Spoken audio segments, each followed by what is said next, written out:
No matter what you do or how hard you try, there will come a time where you will experience burnout. Be it tomorrow or next year, it will happen. It's just how the game is structured. But burnout does not mean you have to quit Genshin. You may take a break for a bit or just play the game less. But what if I told you there was a way to never experience burnout? Well, not never, but extremely lower the effects of burnout. I have 7 tips on how to get rid of burnout and heighten your Genshin experience. And let me say, don't take it word for word, make it work for you. If I say play more games but you don't like any other games besides Genshin, then do something else you like. Understand? Good. So let's get started with my most simple tip. It could be anything, something as simple as building a new artifact or something hard like building a whole new character. This tip is for people who still want to play but just have nothing to do. All your main DPS characters are built, you're done all the hangouts and story quests, and you've already cleared the abyss, so you have nothing to do. But if you set a goal, it gives you a reason to play every day. Instead of getting on and doing your dailies and hopping off, you instead have a goal, so you need to play longer and properly manage your resin instead of spending it in a random domain. This tip is extremely effective because it makes you play the game and makes the game feel like it actually has content. And if you can't think of any goals, I'll give you some. Like I said, building a new character might be resource consuming, but the end results are good. Not only do you have an extra character you could use in the Abyss or a new team comp, you also spend a lot of time building them. And if you choose a character you like, you'll most likely enjoy the process. And if you don't want to spend your time building a new character from scratch, you can always finish up your supports, getting them to level 90, crowning their talents, the whole 9 yards. And if you don't want to do that, you can grind the remaining chests in the world, build premos for next banner, build a set for every artifact. The possibilities are endless. As I said, this is for players who still want to play, and I get some people just don't want to play right now. So my next tip may be for you if you fall into that category. Wait. I know, you may not want to get a job or you're just too young. But remember, don't take it word for word. This can be a hobby, a goal, or just anything that takes up a bunch of time.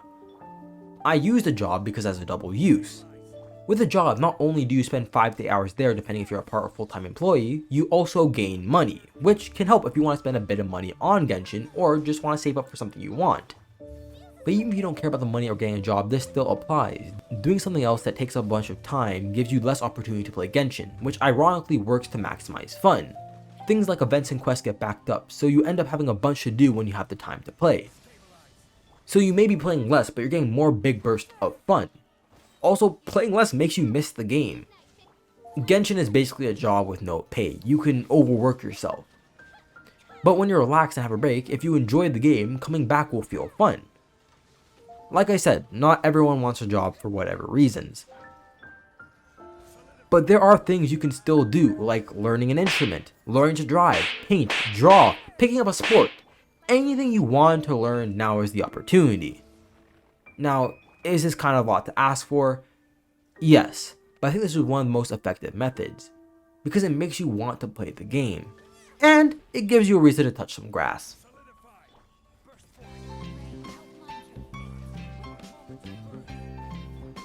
We all know Genshin co-op is shit, there's no denying that. But that doesn't mean it doesn't exist. And even though there's no content in co-op, it doesn't mean you can't make your own content. Like racing a friend in the Abyss, or seeing who gets the better artifacts out of your domain runs. Little things like that can make the game more enjoyable. And if you're like me whose friends never want to play Genshin, you can always join a community. Be it on Reddit or Discord, people are always doing something and interacting with each other. And making a friend won't hurt. Of course, don't go telling them your address and personal information, but having someone to play with always helps. Speaking of communities, I know, it's kind of the same as the previous tip, but this one is not about the friends you make, it's about what you can learn and see. If you don't know, I main Noelle, and until a few weeks ago, I never talked to any other Noelle mains. Which isn't bad, but it gets boring playing the same character every day.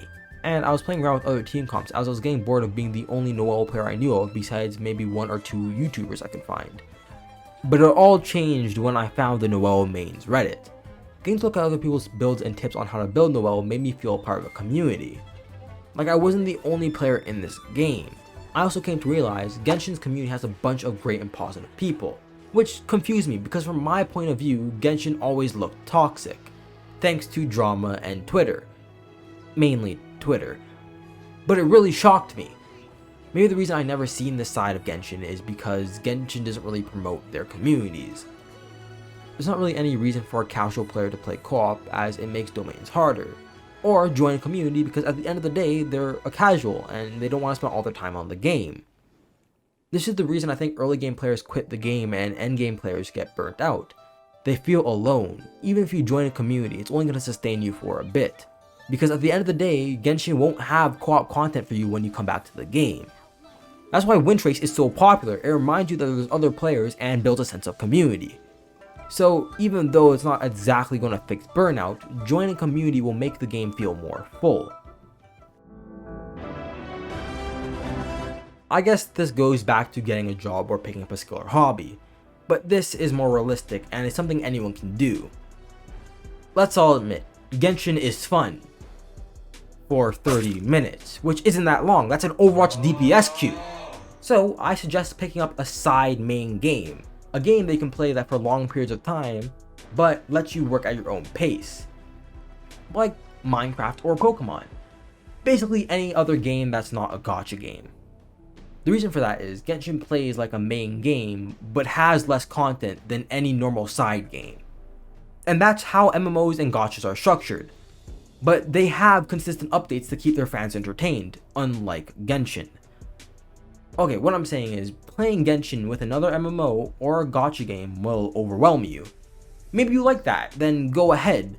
But if you don't, for your sake, just play a relaxing game like Stardew Valley or Animal Crossing, just to pass the time. Because I guarantee you, playing something like Lost Ark alongside Genshin will kill you.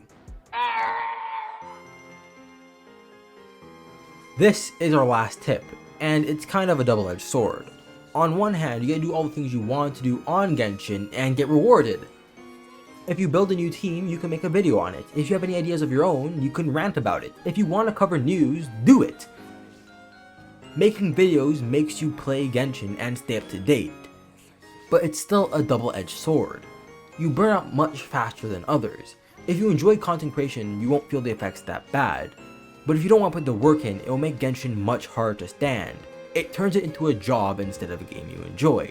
And to make it worse, if you make a channel, your success is determined by Genshin. So if Genshin doesn't have any content, neither do you. Which can leave you lost, trying to make new video ideas until they have content. But even still, I think everyone should give video making a shot if they're interested. Don't worry about the quality, do the best with what you have. And if you enjoy it more than you thought, continue. You may not go anywhere at first, but if you believe your content is good, you will succeed.